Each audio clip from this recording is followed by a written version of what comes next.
সূরাতুল কাউসারের প্রথম আয়াতের মধ্যে আল্লাহ তাআলা জানিয়ে দিচ্ছেন ইন্না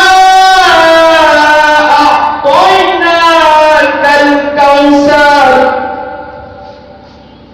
আমরা যারা গ্রামার জানি, আপনি গ্রামার যারা বোঝেন, ইন্না আন্না কান্না লাইতা লাকিন্না আল্লাহ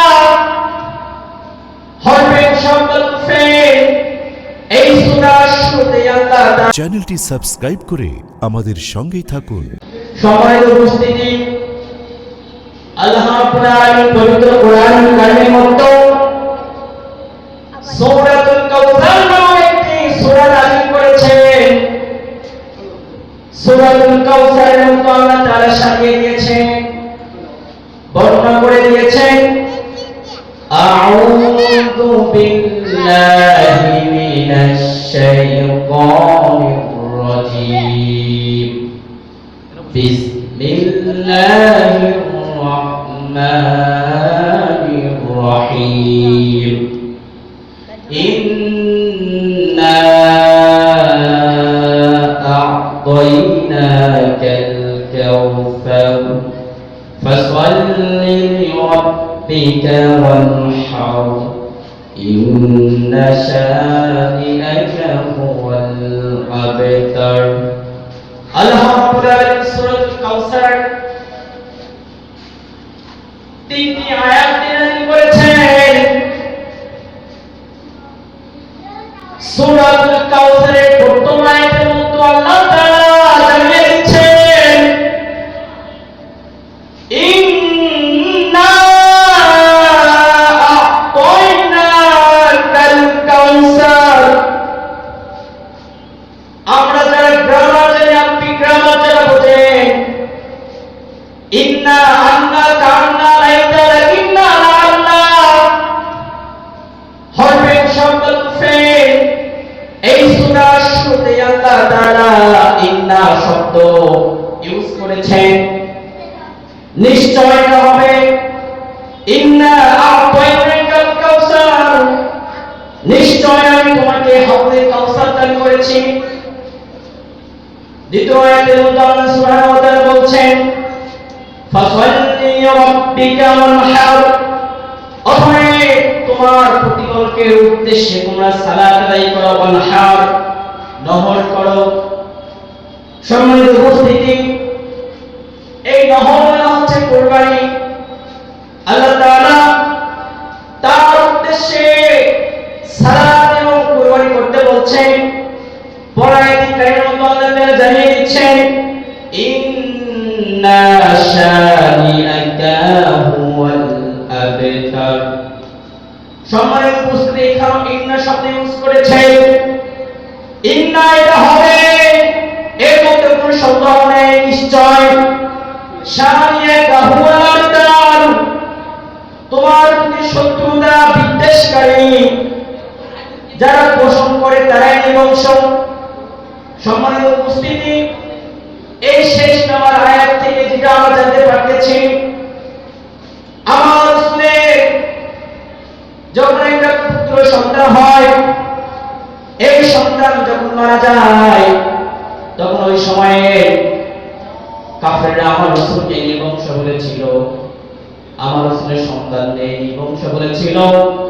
আল্লাহ তাআলা তাদেরকে বলতেছেন তোমরা আমার রাসূলকে নিবংশ বলছো, তোমরাই নিবংশ। এই আয়াত থেকে আমরা জানতে পারি নিশ্চয় হাউজে কাউসার আল্লাহ তাআলা আমাদের রাসূলকে দান করেছেন। প্রিয় উপস্থিতি, এই হাউজে কাউসার এমন একটি পানি, এই হাউজে কাউসার যারা একবার পান করবে তাদের তৃষ্ণা জীবনের জন্য মিটে যাবে, কখনো পিপাসা তাদেরকে লাগবে না। লাগবে হাউজে কাউসার পান করলে? এই হাউজে কাউসার পান করে কি সবার সৌভাগ্য আছে? সবাই কিন্তু নেই। আমরা উম্মতে মুহাম্মাদি আখির নবীর উম্মত হতে পেরেছি, আগে জান্নাতে যাব, অনেক তাজিম আমাদের, অনেক কদর আমাদের, কিন্তু তারপরে আমরা হাউজে কাউসার পাবো না। তারপরে আমরা হাউজে কাউসার পেয়ালা আমরা পান করতে পারবো না। সম্মানিত উপস্থিতি, আল্লাহ তাআলা বলছে তোমরা আমার উদ্দেশ্যে সালাত আদায় করো, নামাজ পড়ো, আমার উদ্দেশ্যে তোমরা নহর করো, কুরবানি করো।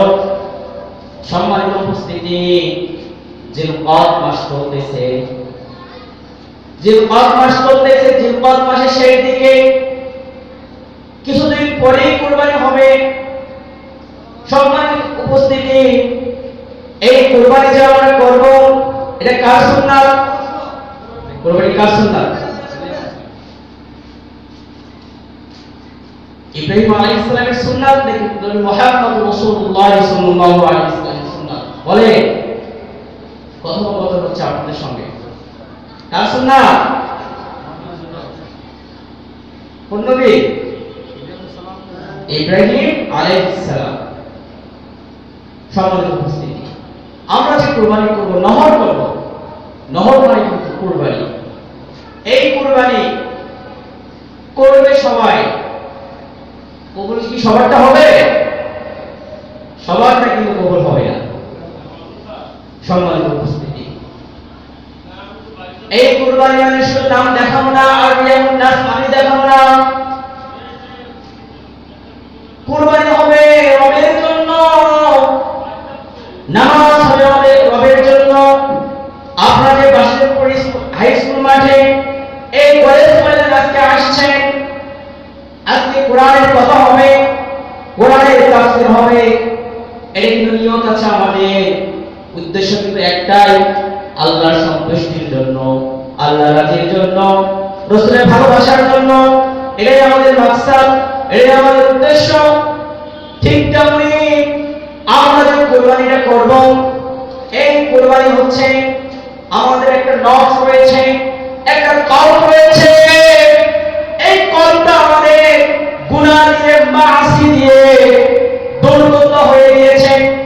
সম্মানিত ভাইরা, এই কলবের মধ্যে যে আমাদের দুর্গন্ধ, এই কলবের মধ্যে যে আমাদের মরিচিকা পড়ে গিয়েছে, লোহা যখন পানি পড়লে জং ধরে যায়, মরিচিকা ধরে যায়, আস্তে আস্তে ক্ষয় হয়ে যায়, ফনা হয়ে আস্তে আস্তে ওই লোহাটা ধ্বংস হয়ে যায়, মাটি খেয়ে ফেলে।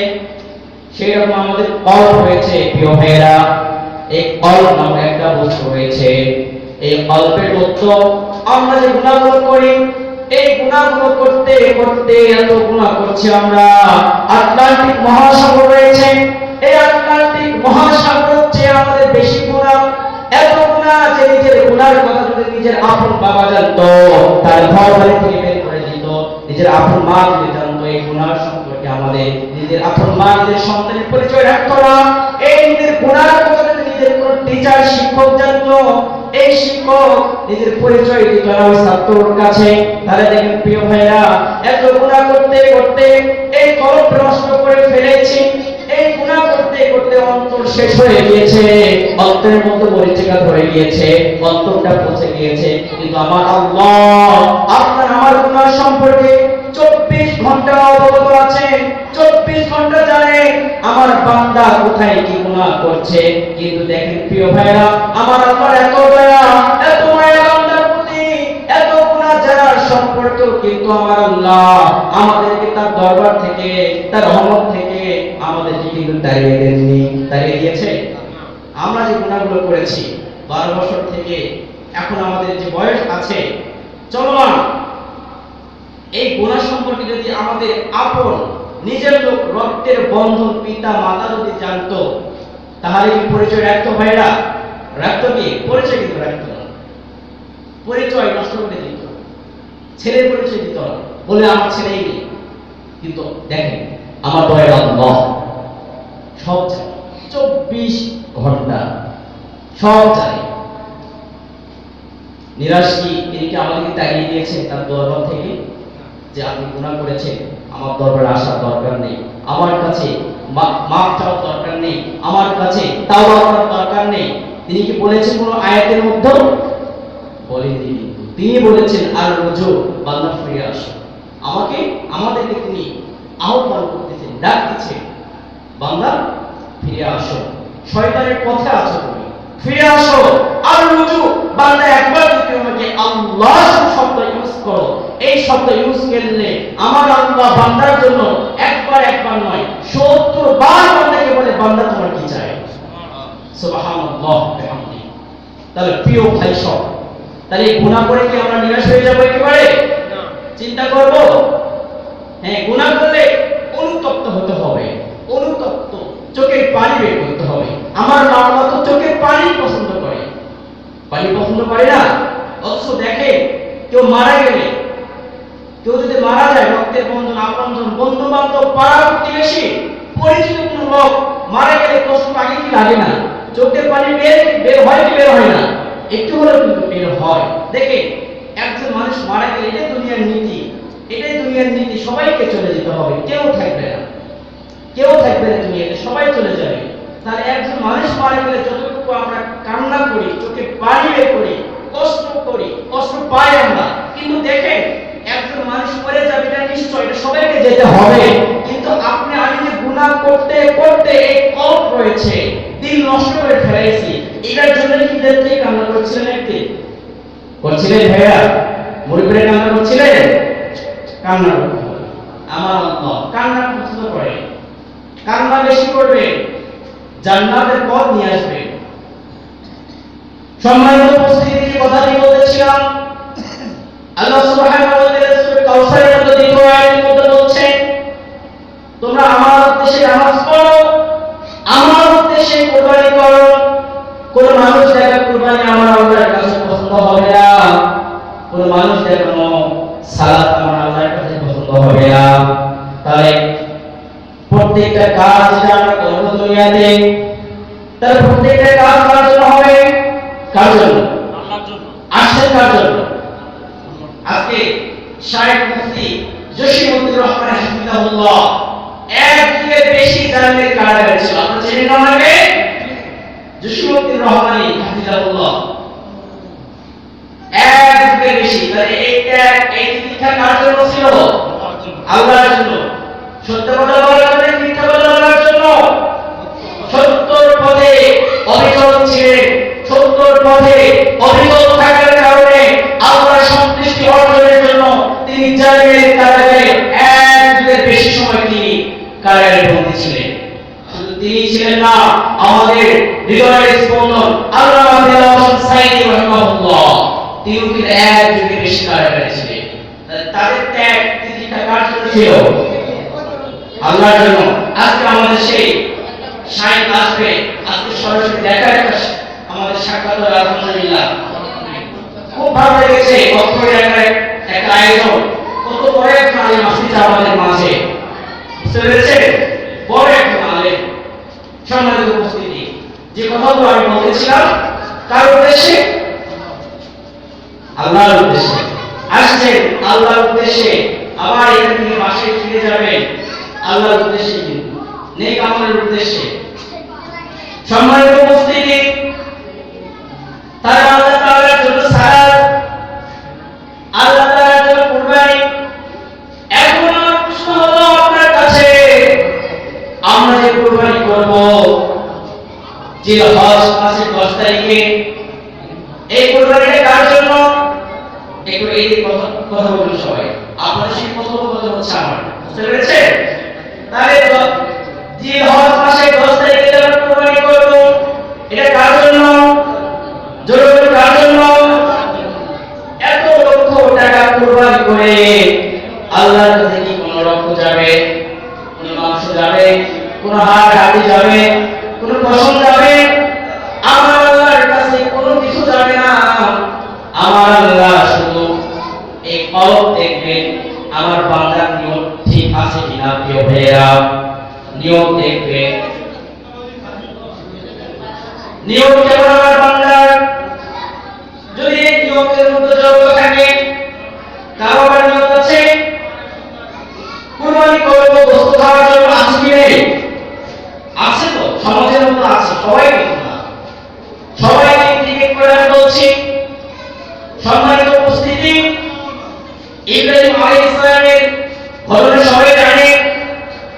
আল্লাহর নবী ইব্রাহিম আলাইহিস সালাম, তার সন্তান হয় না,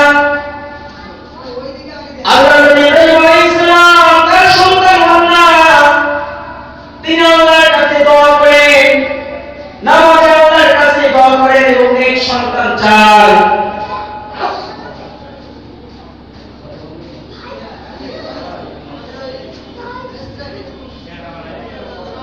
সম্মানিত উপস্থিতি, ইব্রাহিম আলাইহিস সালামের সুন্নাহ কুরবানি করা।